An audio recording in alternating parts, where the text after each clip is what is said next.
Oh, it's working. Alright, so I'm already on my way home.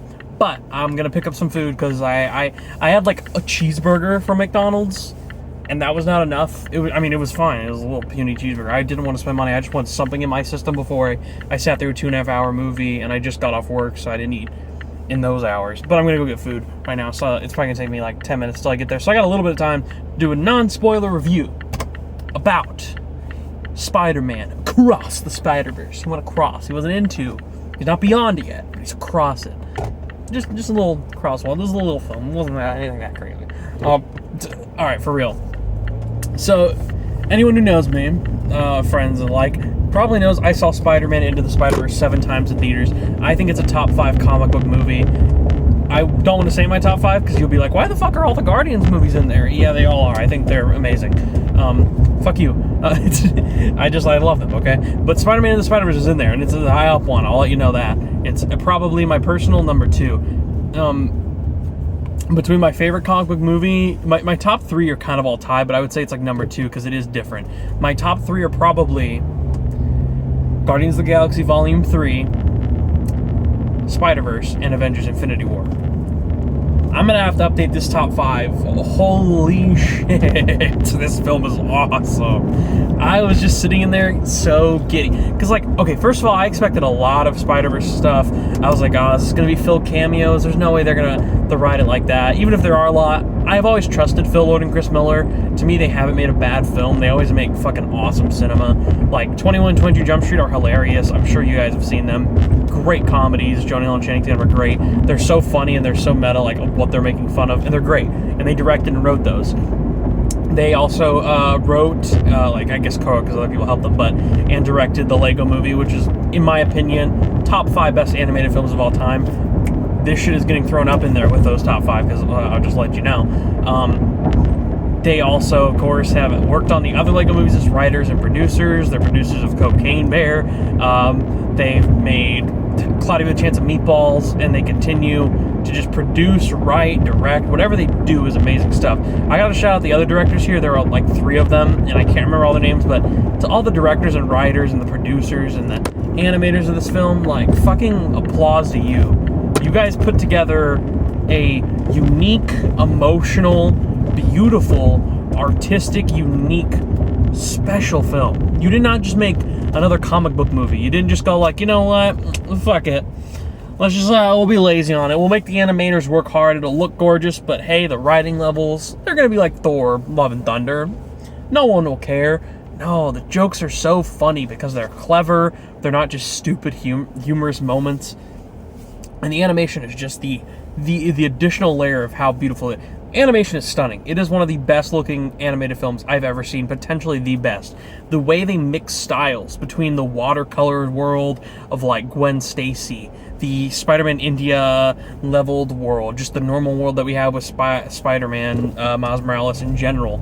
And then on top of that, you get a world like, you don't see a ton of it, but just his design of Spider-Punk, who, I should say, he's in the movie enough. He's cool as fuck. He's a hilarious character, and I think you're gonna love him. He was probably my favorite of, like, the new, like, fun roles, kind of like how Noir and Ham and Penny Parker are those fun little roles in the first one. He's probably my favorite of those new roles. He was really goddamn cool.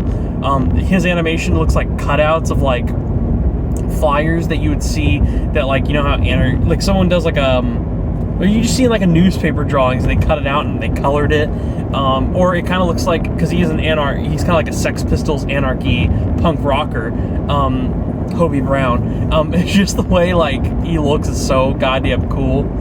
He looks like when people would like riot, or they would send like what do you call it, like not a death threat, but when you like cut out letters of a newspaper and put it on something to tell someone that's what he looks like. Like send us $10,000 in unmarked bills, that kind of thing. A ransom note. He looks like the design of like a ransom note, or like a punk rocker who cut out everything from a newspaper to go on strike. It's so fucking cool, and his voice is by Daniel Kaluuya is great, and his humor is funny. His design is awesome. But we need to get into the real thing. What is the basic story here? Well, Miles Morales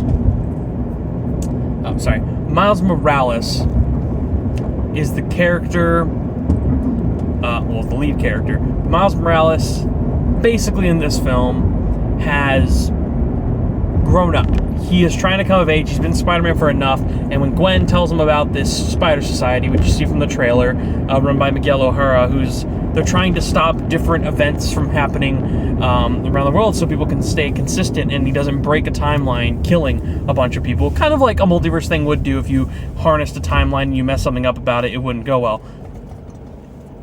It's generally like the respective way of how they do it in Loki when they erase a timeline or erase someone from that timeline so it's fixed. It's basically that, but the entire universe itself, not just a basic timeline to scratch off the plate because of one person. It is really cool to handle the multiverse here. I can't spoil it, and that's why I'm having trouble describing it. But basically, Miles wants to be a part of it, and Miguel O'Hara tells him, like, you can't. You've seen this all in the trailer. The way it all connects, the family drama in this film. The first 55 minutes, I shit you not, 55 minutes of this movie, there's no multiverse stuff, really. It is just set up for a good, like, 15-minute development of Gwen Stacy and how she connects into that. And then we get, like, 40 minutes on just Miles Earth, what he's going through with his family and his parents, how all that registers together. It almost isn't like a story-oriented film. It's a character film. It's a film that develops these characters so smartly and creatively and emotionally. Like, I cried only 40 minutes in. Nothing sad really happened. It was just this beautiful moment between Miles and his mom, and it's just so well developed in the way they harness the relationship of how the dad feels about Miles, but obviously the dad doesn't know he's Spider-Man. At the end of the film, the first one, you kind of know that Spider-Man and him are separated. Like, he doesn't agree with Spider-Man's methods. And he also doesn't know that Spider-Man is his son, but he talks to Spider-Man in this movie in the perspective that he doesn't know it's his son. So his Miles trying to, like, communicate with him, like, maybe your son's just doing this and you gotta let him free.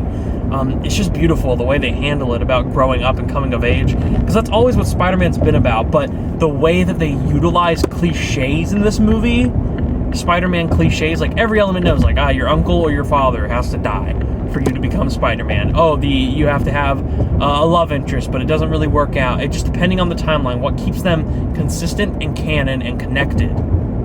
But they use it in such a creative way that they twist on it. Even the villain, the Spot, of this movie, who isn't in it a ton, but is in it enough to leave a giant impression. He's, like, able to, they call him, like, the villain of the week. If you remember the Villain of the Week comics, he was a villain who's in it for, like, once. Or on, like, a TV show, he'd be in it just one time and out. He wasn't like the Joker. He's more like a condiment king. Like, that kind of person, as they refer to him. But they twist that and make him this villain that's not only a 1-movie arc, but, as it seems here, going to be a 2-movie arc, and it's insane. My thoughts on this can't really be talked about much more without spoilers. It's a gorgeous looking film. It's a funny film. It is 2 hours and 20 minutes. I guess the credits are like 12 minutes, and there's no mid or post-credit scene, really. Just after the first level of credits, they just tell you, like, hey, Miles Morales will return in Beyond the Spider-Verse, which we know is coming next year. Possible that it gets delayed, maybe, but I don't think it'll get delayed the full year. I think we'll get it sometime next year, even if it's not March like it's planned at the moment. But fucking hell, I'm there day one. Get me tickets 3 times that one day. If that film can land as good as the first one is, a great setup film, the way this developed was so dark and dramatic. I just did not expect that turn. And this is one of the best comic book movies I've ever seen.